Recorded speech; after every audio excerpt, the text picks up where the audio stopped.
Salve, torcida vascaína! A semana já começou quente em São Januário, com muita informação chegando direto do Gigante da Colina. Tem notícia pra todo lado, tem definição importante na Copa do Brasil, tem adversário confirmado na Sul-Americana, tem bastidor fervendo sobre o presidente Pedrinho e até uma possível despedida do camisa 11 Felipe Coutinho. Então bora mergulhar nas atualizações mais quentes do nosso Vascão. Começando pela agenda de mata-mata, o Vasco já conhece seu desafio na Sul-Americana, vai encarar o Independiente Del Valle nos playoffs, já que terminou a fase de grupos na segunda colocação. O primeiro confronto será fora de casa e a decisão fica para São Januário. Quem passar já entra nas oitavas de final. E o detalhe importante, o adversário das oitavas já vai ser conhecido ainda hoje. Ou seja, se o Vasco avançar, já entra sabendo quem vem pela frente. Emoção pura família. Na Copa do Brasil, o sorteio das oitavas também acontece hoje. Agora é todo mundo no mesmo pote, sem divisão entre favoritos e zebras. Isso significa que o Vasco pode pegar tanto uma equipe mais acessível como um CRB da vida, quanto cair logo de cara contra um Palmeiras, Flamengo ou São Paulo. Clima de tensão total e todo mundo de olho nessa definição, porque cada detalhe pode influenciar diretamente na sequência da temporada. Enquanto isso, no Brasileirão, o Vasco respirou por aparelhos, mas ainda está fora da zona do rebaixamento. Mesmo com a derrota por 2-0 para o Red Bull Bragantino em casa, a combinação de resultados salvou a rodada. Santos, Vitória Sport e Juventude também tropeçaram, e o Vasco estacionou na 15ª colocação com os mesmos 10 pontos de quem está no ZT4. A diferença é mínima e o alerta está mais do que ligado. A última partida antes da pausa para a Copa do Mundo de Clubes promete ser decisiva. O confronto é contra o São Paulo no Morumbi e o retrospecto fora de casa é simplesmente assustador. Até agora o Vasco não conquistou um único ponto como visitante no Campeonato Brasileiro. 0 e esse jogo, além de ser contra uma equipe tradicional, marca o fim de uma sequência antes de uma espécie de mini pré-temporada. Serão 10 dias de preparação e Fernando Diniz vai ter tempo para trabalhar físico, tático e psicológico com o elenco. É hora de aproveitar esse respiro para reorganizar tudo. A notícia boa é que o Vasco terá reforços importantes para esse duelo. Hugo Moura e Luiz Gustavo voltam de suspensão e Dimitri Payet pode reaparecer, talvez até se despedindo com a camisa Cruz Maltina. O francês foi à Europa resolver questões pessoais e deve retornar em breve. Ainda é incerto se ele será utilizado, mas existe chance de que seja a última aparição dele num jogo oficial com a camisa vascaína. Após a última derrota, Diniz, foi claro, ficou frustrado com as chances desperdiçadas pelo time. Contra o Bragantino, o Vasco até criou, mas pecou muito na finalização. Foram pelo menos 5 chances claras que Verete, Ryan Coutinho e TT não conseguiram converter. Do outro lado, o adversário foi cirúrgico, 2 chegadas, 2 gols e adeus 3 pontos. É nesse tipo de detalhe que se ganha, ou perde, um jogo. E falando em Coutinho, o futuro do meia segue em aberto. O contrato de empréstimo vai até o fim de junho e as conversas entre o Vasco e o jogador estão bem adiantadas. O problema é o clube inglês que ainda detém os direitos do camisa 11. Os britânicos investiram pesado quando contrataram Coutinho, mas o jogador não conseguiu emplacar por lá, sendo emprestado em sequência para os Emirados Árabes e agora ao Vasco. Com mais um ano de contrato a cumprir e sem propostas concretas de venda ou novo empréstimo, o impasse segue. Se houver rescisão, Coutinho pode assinar em definitivo com o Vasco. Mas aí vem a pergunta que a torcida precisa refletir: vale a pena pagar um salário de mais de 1,5 milhão por mês pro Coutinho, ou seria melhor investir essa grana em novas contratações? Quem também está no centro das atenções é o presidente Pedrinho. Internamente, a pressão só aumenta. A gestão dele, marcada por promessas ambiciosas, como brigar no topo da tabela e buscar Libertadores, vem sendo questionada por torcedores e aliados. As contratações feitas ao lado do diretor Felipe, como Jean Davi, Maxime Domingues e outros nomes que não corresponderam em campo, alimentaram a insatisfação. Nos bastidores, cresce a possibilidade de Pedrinho se afastar do cargo de gestor do futebol, mantendo-se apenas na parte associativa do clube. A falta de um executivo de futebol desde a saída de Marcelo Santana só agravou a crise. Desde então, vários nomes foram especulados como Rodrigo Caetano, Juninho Paulista e até Juninho Pernambucano, mas ninguém foi contratado. E com a janela de transferência se aproximando, o tempo está contra o Vasco. Se o clube não definir logo quem será o responsável por comandar o departamento de futebol, corre o risco de repetir os erros das últimas 3 janelas, contratações confusas, falta de planejamento e prejuízo técnico dentro de campo. Neste momento, o que o torcedor quer e precisa ver é clareza e profissionalismo. O Vasco tem elenco para melhorar, tem base para se reerguer, mas precisa de direção firme e decisões certas e um comando que pense no futuro com os pés no chão. A expectativa agora é que os próximos dias tragam definições concretas e que a diretoria finalmente entenda a urgência do momento. Porque não adianta mais discurso bonito, entrevista motivacional ou vídeo institucional prometendo reconstrução. A torcida está cansada. O torcedor vascaíno não quer mais viver de esperança ou de frases prontas. Ele quer ver o time vencer, sair da parte de baixo da tabela, disputar títulos novamente. E isso só vai acontecer se houver competência fora de campo, algo que infelizmente tem faltado há bastante tempo. Com a proximidade da nova janela de transferências, o clube já deveria estar com uma lista fechada de reforços, sabendo exatamente onde precisa melhorar. Mas como montar esse planejamento sem um executivo de futebol? Quem está conduzindo as negociações, quem vai bater o martelo nas contratações, é essa indefinição que preocupa tanto?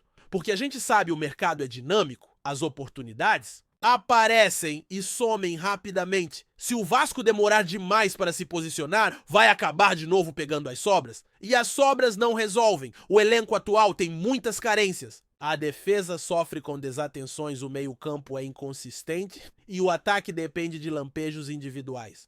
Tem bons jogadores, claro. Tem talento. Mas falta conjunto, falta padrão, falta intensidade e principalmente falta profundidade. Quando um titular se machuca ou é suspenso, quem entra não dá conta. O banco é curto, o elenco não tem reposição à altura. E isso é resultado direto da má gestão nas últimas janelas. Não é só falta de dinheiro, é falta de critério. E o reflexo disso tudo é visto em campo. O Vasco entra em campo com o peso da história nas costas, com o peso de uma camisa gigante, mas com um futebol que não condiz com sua tradição. Já são muitas temporadas brigando na parte de baixo, flertando com o rebaixamento, lutando para se manter na elite do futebol brasileiro. É um ciclo vicioso que só será rompido quando o clube começar a tomar decisões acertadas, e isso passa obrigatoriamente pela escolha de quem vai comandar o futebol. Internamente, a situação está longe de ser tranquila. O ambiente político está pesado, os bastidores estão pegando fogo. Há grupos pressionando pela saída de Pedrinho da gestão. Do futebol há conselheiros insatisfeitos, há aliados que já demonstram publicamente a necessidade de mudanças. E isso, querendo ou não, respinga no desempenho do time. Um clube em crise fora de campo dificilmente consegue estabilidade dentro dele. A cobrança é enorme e com razão. O torcedor tem todo o direito de se indignar. Afinal, ele é quem sustenta o clube, ele é quem lota estádios, compra camisa, acompanha cada jogo com o coração na mão. O clima no vestiário também sente tudo isso. Os jogadores percebem quando a diretoria está perdida, quando não há confiança no comando. E é nesse cenário que Fernando Diniz tenta encontrar soluções. O treinador é conhecido por seu estilo intenso, por cobrar entrega total dos atletas, por trabalhar com posse de bola e construção ofensiva.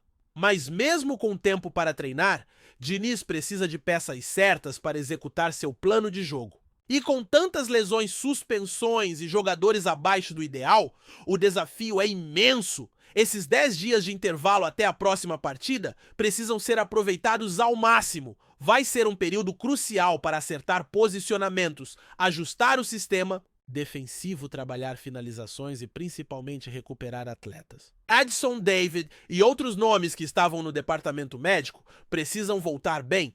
Não dá mais para contar apenas com os mesmos nomes. O elenco precisa estar inteiro, forte e competitivo, principalmente nesse segundo semestre, que será pesado e decisivo. Outro ponto fundamental é a definição do futuro de Payet. O francês, que chegou cercado de expectativa, alternou bons momentos com períodos de ausência e dúvidas sobre seu comprometimento. Agora, com a possibilidade de se despedir do clube na próxima rodada, fica a pergunta: vale insistir nele ou é hora de encerrar esse ciclo? A resposta não é simples. Payet tem qualidade, é experiente, tem visão de jogo diferenciada, mas fisicamente não conseguiu render o que se esperava.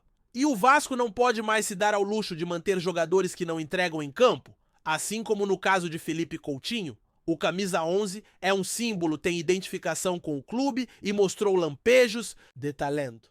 Mas o custo é alto e o retorno até aqui foi limitado. A vontade dele de ficar é evidente, o Vasco também parece disposto a mantê-lo, só que tudo depende da rescisão com o clube inglês. E enquanto essa novela não se resolve, o time segue no compasso de espera. E o torcedor, claro, vai ficando cada vez mais ansioso, porque todo dia sem definição é um dia perdido no planejamento da temporada. E quando a gente olha pra frente, o cenário exige atenção total. Além do Brasileirão, que já virou uma briga contra o rebaixamento, o Vasco tem 2 competições de mata-mata em andamento. A Copa do Brasil, onde o time chegou às oitavas de final e pode sonhar com uma campanha surpreendente, e a Copa Sul-Americana, que pode ser uma vitrine internacional e até um caminho para a Libertadores do ano que vem. Mas para isso é preciso foco, organização e, claro, reforços pontuais. A Sul-Americana, em especial, representa uma chance de ouro. Não é um torneio fácil, mas também não é impossível. Muitos clubes entram nela com times mistos, outros priorizam o Brasileirão. O Vasco pode aproveitar essa brecha, mas precisa passar pelo Independiente Del Valle, que é um adversário cascudo, acostumado com competições continentais e que tem um projeto de futebol sólido. Passar por ele seria uma injeção de ânimo, uma prova de que o time pode competir em alto nível. Mas para isso vai ter que jogar com intensidade, inteligência e eficiência, coisas que ainda não conseguiu. Mostrar de forma consistente. Já na Copa do Brasil tudo depende do sorteio. Se o Vasco tiver um pouco de sorte, pode pegar um adversário mais acessível e chegar entre os 8 melhores. E aí, quem sabe, sonhar com uma semifinal. Não seria a primeira vez que o clube surpreende num mata-mata? Mas para isso precisa entrar com seriedade, com força máxima e, acima de tudo, com organização tática. Porque jogo de Copa é decidido nos detalhes e, nesse momento, cada detalhe é o que importa. A preparação física, por exemplo, tem sido um dos pontos mais criticados. O time cansa rápido, perde intensidade no segundo tempo e muitas vezes parece desligado. Essa pausa de 10 dias tem que ser usada para melhorar isso. Trabalhar a parte física, recuperar energia, corrigir erros e alinhar tudo. Porque depois dela não vai ter mais moleza. Vai ser uma sequência pesada com jogos decisivos e pressão cada vez maior. O torcedor, por sua vez, continua fazendo sua parte. Comparece, apoia, sofre junto, mas está no limite, não aguenta mais promessas vazias. O Vasco precisa parar de viver do passado e construir um presente digno de sua história. E isso começa agora, nessa semana, com decisões importantes que vão impactar diretamente os próximos meses. A permanência ou não de Coutinho, a possível despedida de Payet, a definição do executivo de futebol, os reforços que vão chegar, o futuro de Pedrinho na gestão. Tudo isso precisa ser resolvido com urgência. O momento é delicado, mas não é irreversível. Ainda dá tempo de mudar o rumo da temporada. Mas só se o Vasco agir com seriedade, planejamento e responsabilidade. A margem de erro acabou. Cada decisão errada pode custar caro e cada acerto pode ser o início de uma nova fase. O torcedor está pronto para apoiar como sempre esteve. Mas agora é hora de a diretoria dar uma resposta à altura do que representa o Clube de Regatas Vasco da Gama. Antes de continuarmos, já te convidamos para se inscrever no canal Colina News e deixar seu like, assim você fica por dentro de todas as novidades do Vascão de forma exclusiva. Bora continuar!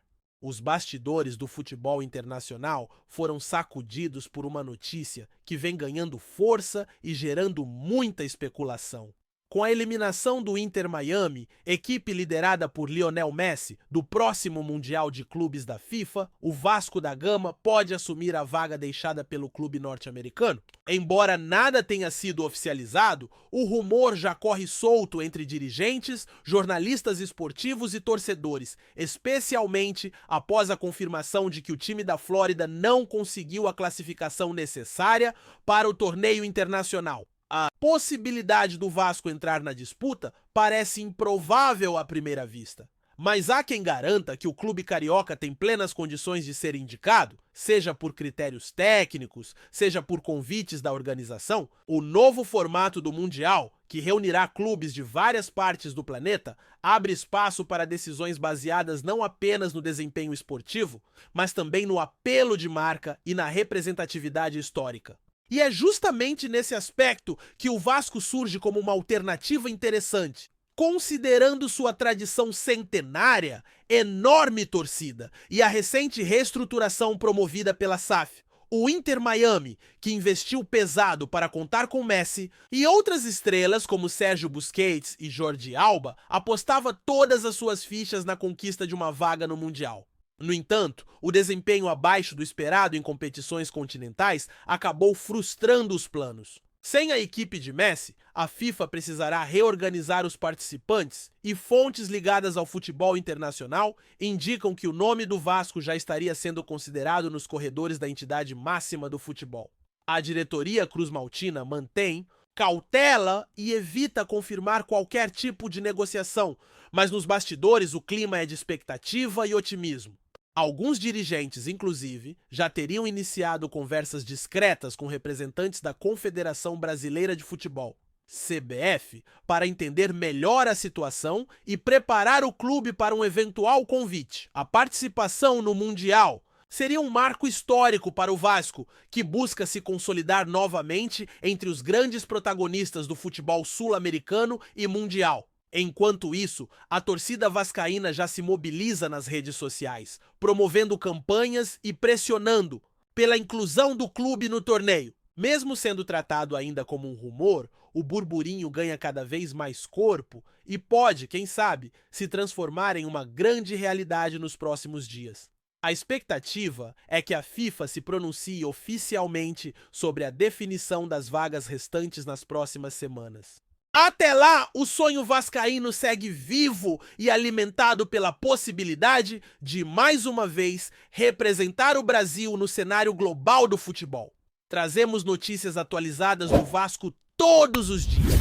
Inscreva-se no nosso canal e dê um like para continuar recebendo notícias exclusivas. Compartilhe também a sua opinião sobre essa notícia nos comentários. Isso é muito importante para o Vasco da Gama. Até o próximo vídeo.